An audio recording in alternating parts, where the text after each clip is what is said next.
is our 63 Impala with what we're hoping is a spicy little motor down there. So today we've got to work on everything besides it running, because it ran for, I don't know, 6-7 minutes and it did okay. So that tells us now we got to get to the rest of the car. And it's going to be a doozy. It's pretty bad. Tucker had to go to work this morning and do some outages because that's just our line of work. And I was here in the garage this morning tootling around, and we've got to dig into some wiring because the wiring is absolutely tremendous. Whoever owned this car did not know what a crimp or a wire nut was, because they just twist them together and then tape it. Sometimes they didn't even tape it. Sometimes they didn't even tape it. So good enough, but we're going to try to do just a little bit better. The brakes on the car, we're going to have to try and redo some brakes and get this thing some decent fuel.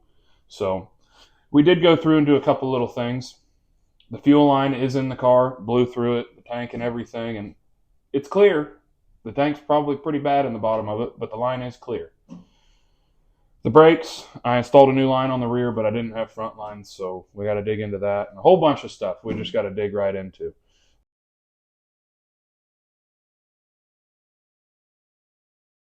It has been an all-day adventure here on the 63 Impala, but we are finally feeling like we're making a little bit of headway. The wiring is somewhat cleaned up. When I tell you guys that this person didn't know what crimps and stuff were, I didn't realize how bad it was. Going through the tape, there was a lot of just burnt wires that were burnt together, but we have the wiring at least to where the thing cranks and should run all off the key. We did put a new ignition tumbler in it, but everything should crank and work off of the key. That's big, and that's awesome. The other big part that took a little bit today, and I can't take none of the credit, Tucker was the fabricator on this one, is the exhaust. And I know it looks a little funky, you sitting there looking at it, but for those of you who don't know, this is an X-frame car. So the car starts out as wide as the tires, and it gets as skinny as the drive shaft towards the middle of the car, and then it gets wide again back out at the rear tires. It's pretty weird to run exhaust on. Never done it before. You can buy pipes and kits and stuff like that, but we're just trying to use what we got. And this is what we're dealing with right now on the car. Which there's a little bit of play in there, and this control arm is full sag, so in the end it should be perfectly fine. Yep, and mind you, we don't have any straps or anything on this, so it will get picked up just, an inch or two, so that way it won't be that close to the ground. It'll be more level with the frame by the time it's all said and done. But we're getting down to the nitty gritty to where there's not going to be a whole lot left until we can actually start this car. Now, one thing is, we totally forgot to buy a fuel filter while we're at O'Reilly's. So we're going to keep running it off the old boat tank. But after fighting long enough, for you guys who have watched us, you know that we're not 350 guys. We're not Chevy guys, Ford, if anything, more Mopar than Chevy. But we just learned the bolt trick for putting in a Chevy fuel pump. So what you do, if you can, because I know like on our 56 Bel Air, these bolts were used for the motor mounts. With this bolt right down here on the front of the engine, right there, there's a bottom one and then there's an upper one. If you unscrew that top bolt, there's this little bolt right there, 3/8 thread, and you unscrew it, you pick that rod up, you press it up with your finger, rotate the engine till it's off of a lobe, and then you just hand tight screw this bolt in, and it holds the rod in place. I had no clue. Now our fuel pump's in, I can take this bolt out. The rod is going to slide down on top of the fuel pump without much hassle.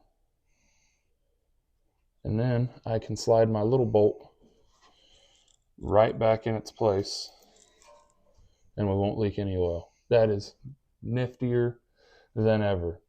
Needless to say, we fought it the other way for 5 or 10 minutes, trying to use a screwdriver and hold the rod up and quickly throw the pump in there before it goes down, and then learn this trick, and it took about 2 minutes, if that. I mean, I'm not afraid for you guys to laugh at me and call me dumb, but I think in total it took me probably the better side of 20 minutes to do the Bel Air fuel pump. I mean, just because I didn't know that trick. And I don't know if that would work with the Bel Air, on like a 265 with the front motor mounts like that. Can you just take that top motor mount bolt out and it works the same? I don't know. If you know it, be sure to comment to tell us, because that would have been real handy to know. Oh, yeah. So we've tried messing around with brakes today quite a bit, or at least I have before Tucker got here. Actually, the first thing I did is I bled the master cylinder, and it did good. And then I tried basically gravity feeding the rest of the system. As I told you guys earlier, I replaced the rear rubber line because I was back there looking at everything, noticed it was cruddy, so I just replaced it. So I opened up the bleeder back there, hoping that I could gravity feed it. Well, I have not got a lick of fluid back there yet. But our brake booster has magically gotten wet. So we're thinking the back of this master cylinder, the seal is shot, and it's been leaking on or on the inside of our brake booster. So for now, and at least for a little while, that is no good. Because it is after 9:30 and every parts store known to man is closed. Yep. And if you watch the first video, you'll remember that we were too scared to start this car at around 9 or 10 o'clock at night. I mean, we did start it for a little bit because it was opened header. So we do have more exhaust pipe. We can extend it past the glass packs to quiet the car even more and just get the noise out further.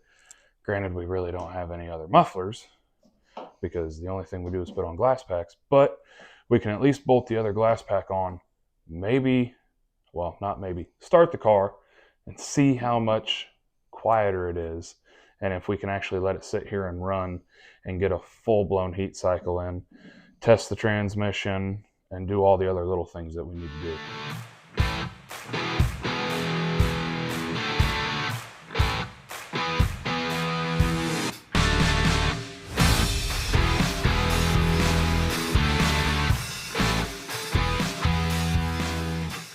Mini starter, chrome, junk. Was so excited to fire this car yesterday. Junk. So now we're finally going to put fuel to the car, see if my wiring is anywhere close to right, and then hopefully fire up the car for the first time. And hopefully the exhaust keeps it somewhat quiet. Because it is 10 o'clock at night now. Surprise, surprise. Ready?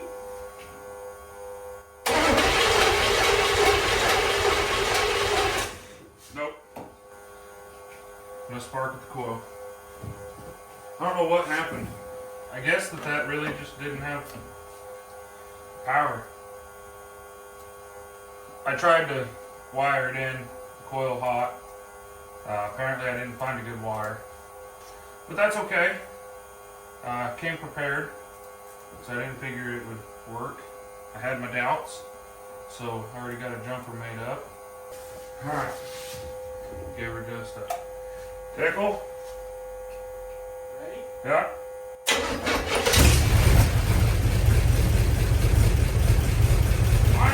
That's a lot wider.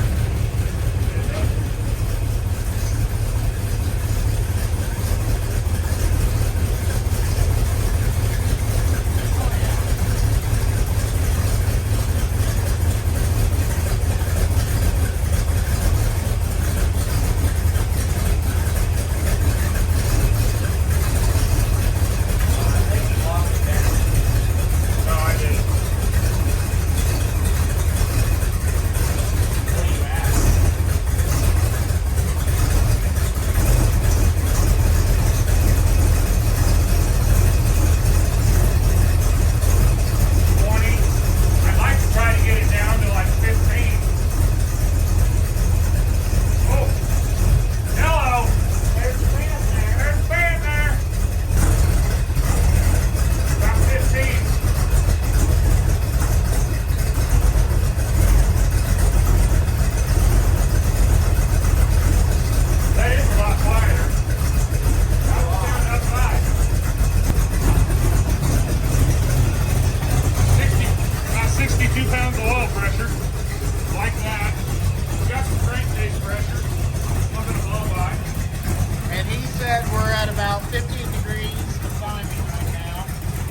everything I can on this thing, but it's heating up nice and slow. We're just barely at about 170 degrees right now, and it's kind of holding in there. We haven't seen nothing change on the thermostat. We've still got 55 pounds of oil pressure. That oil got hot, so it came down just a little bit, which is fine. We put as much drain fluid as we got in the thing. So before we test the transmission, well, no, we should probably test the transmission now. Yeah. Okay. Try reverse.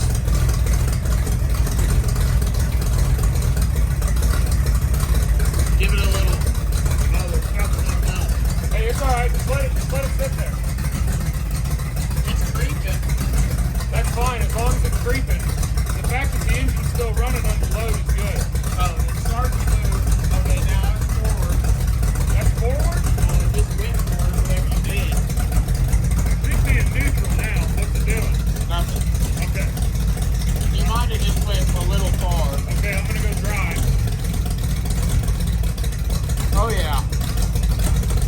And it's still running, so that's good. That means that torque converter may not be as fast. Go neutral. Give it a minute. I'd say maybe, I don't know. I don't want to slam it into reverse and on brake. Manual brakes. Did it stop it? Yeah. Okay, I'm gonna go reverse. Oh, yeah. It's all there now. I mean, we're probably going to have to put another quart or two in it, but... Okay, I'm back in neutral. Okay, it stopped. You're good. It did stop? Yep. That's park. Is it in park? Yeah. Okay. You're in park. What's your... Okay, I'd say we're about 190. So let's watch that thermostat and see if it's gonna open.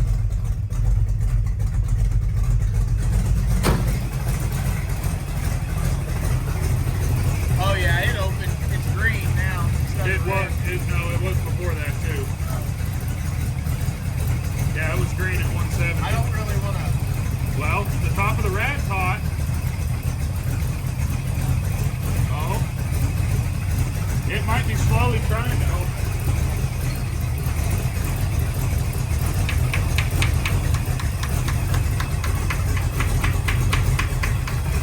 Radiator leaks a little, obviously. That looks pretty cool. But, I mean, you can see how a fan works. If you look at it, it's sucking all that smoke down in the fan.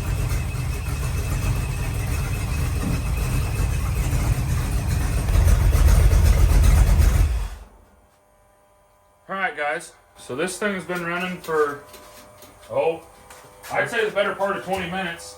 It came up to 190 degrees and it held solid. I mean, it's been at 190 degrees for probably the better half of 10 minutes. So we have the initial timing set at 15 degrees right now. Now that it's nice and hot, I want to try and restart it, see how it's going to act. After that, we probably not going to put a vacuum gauge on this yet, just because we want to put the Edelbrock back on it. But maybe get into the RPMs, see where the timing's going to end up.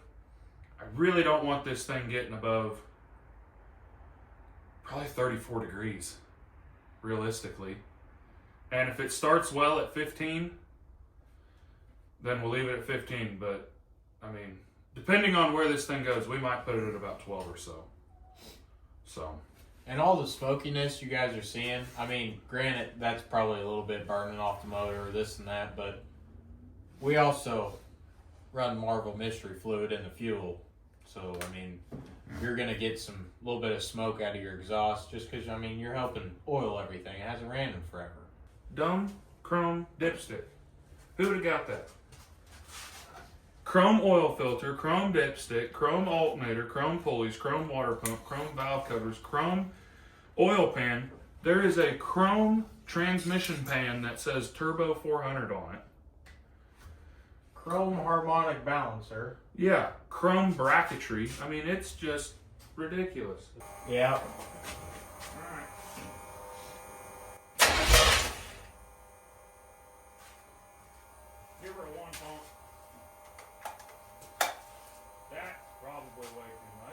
That's okay. So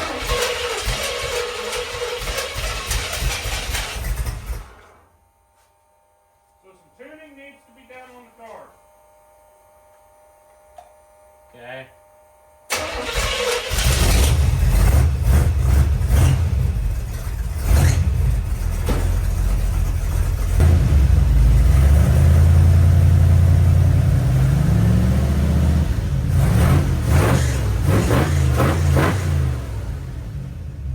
We don't need to be getting into her that hard.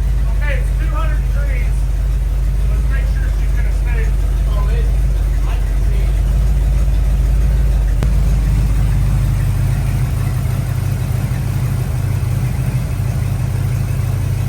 You can see it circulating now. Afternoon, folks. All of these parts that we're going to be putting on the car are brought to you from Amazon.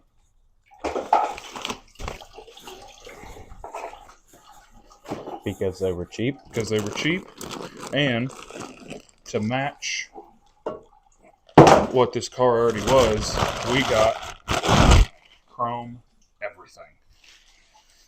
And it was cheap. And it was cheap. Cheaper than it probably should have been, which tells me they're not going to work. Or work for 2 weeks and Yep. not work anymore. Which is fine either way.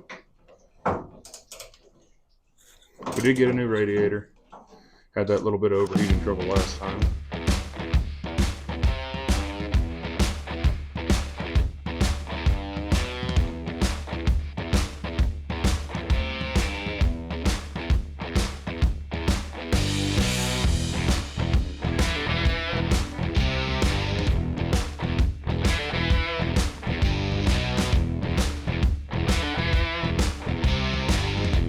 You don't need to go buy a little brake bleeder kit. Just get yourself a piece of 1/4 inch vacuum hose and hold it in there tight. Works fantastic. So as we were over here tidying things up and, doing the heater hose delete and hooking all the fuel lines up to the pump and to the carb, and I decided to put the boat tank, hook it to the battery, and put fuel in the tank while we were doing that. And I just happened to be like, maybe I should check to see if the tank's leaking. And there's a hole right in the bottom of it. So now we're going to be getting the JV weld out, and hopefully that's the only hole in the tank. New master cylinders on, along with every single one of these Wheel cylinders. wheel cylinders. Yeah, I was drawing a blank. Wheel cylinders are changed, along with the both front rubber brake lines and the rubber in the rear. And a new rubber line coming from the tank. So it was crispy. But our fix on the fuel tank is not dry yet. So we're going to let that dry, and we're just still going to go on ahead and use the boat tank, because we need to see if the radiator was the problem and we don't have to replace a thermostat or anything else. And we'd like to just let this thing, idle, come up to temperature, but keep filling it up with training fluid to make sure that it's actually going to come around. And just maybe put it in drive and let it sit there and drive for a good couple minutes.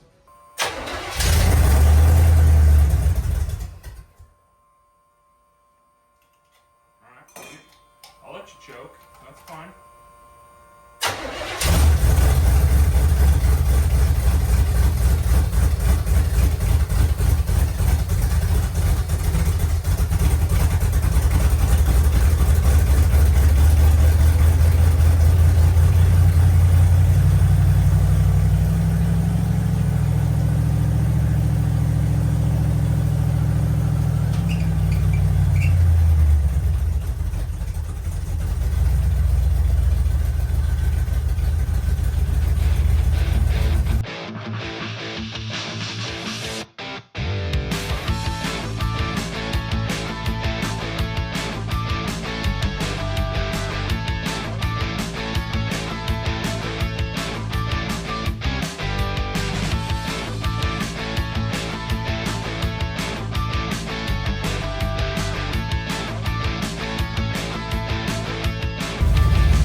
probably go see if someone has a fan and a thermostat, and then we'll be back.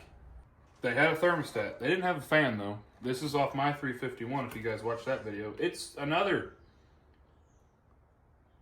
junk flex fan, but maybe it'll work better than the other one. Don't know. Got the new belt on for the alternator, so that's nice and snug as it should be.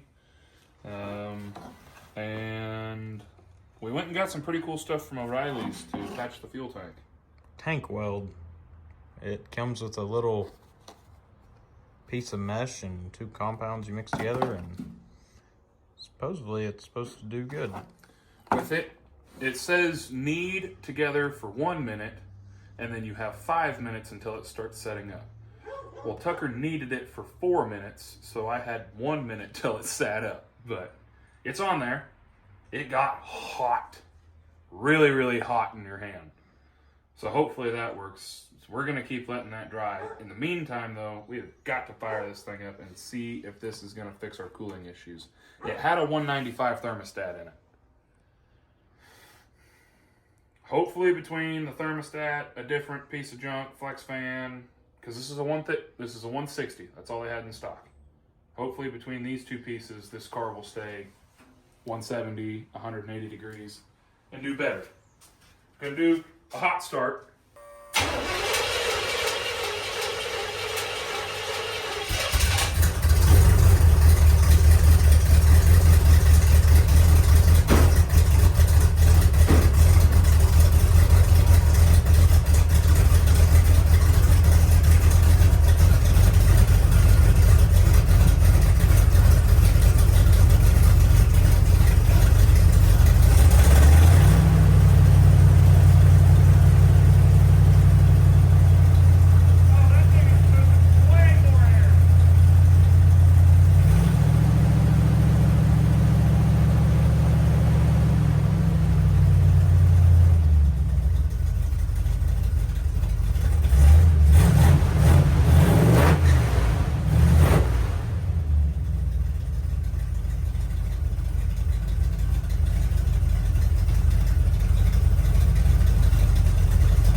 We got a lot of things to fix on the Impala now that we took it on a test drive. But sometimes you just got to get the rigs out of the garage and just let them do something so that way you can keep your sanity.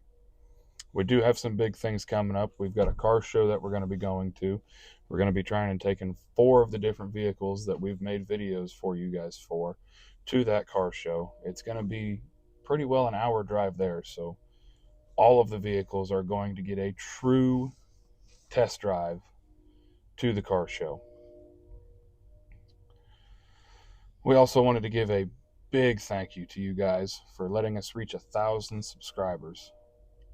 And that's awesome. When we started making these videos, we really just figured there'd be a couple people who would tag along with us throughout the journey of these cars, but we now have 1,000 people that regularly watch us, and that's awesome. Thank you guys. Please continue to like, subscribe. Please continue to comment. All of the people in the comment section giving us tips and tricks on these older vehicles and just giving out stories to rigs that they used to have, or that you guys like the wheels entire combo that got put on the cars, or this, that, and the other. That's just, it's really cool to be able to communicate with you guys and hear your guys' feedback. So we won't ramble on too long, but be sure to watch the next episode of TNT Creations, where we're going to dive back into the Impala, all of these great things that we figured out that needs to be fixed, and try to crunch time this thing and the other vehicles, because it's not like they're running and driving great. I mean, why would they be? Yeah, who are we? So that way we can get them to the car show. So until next time, stay dirty. And nasty. And dirt nasty. That's it. Stay dirt nasty.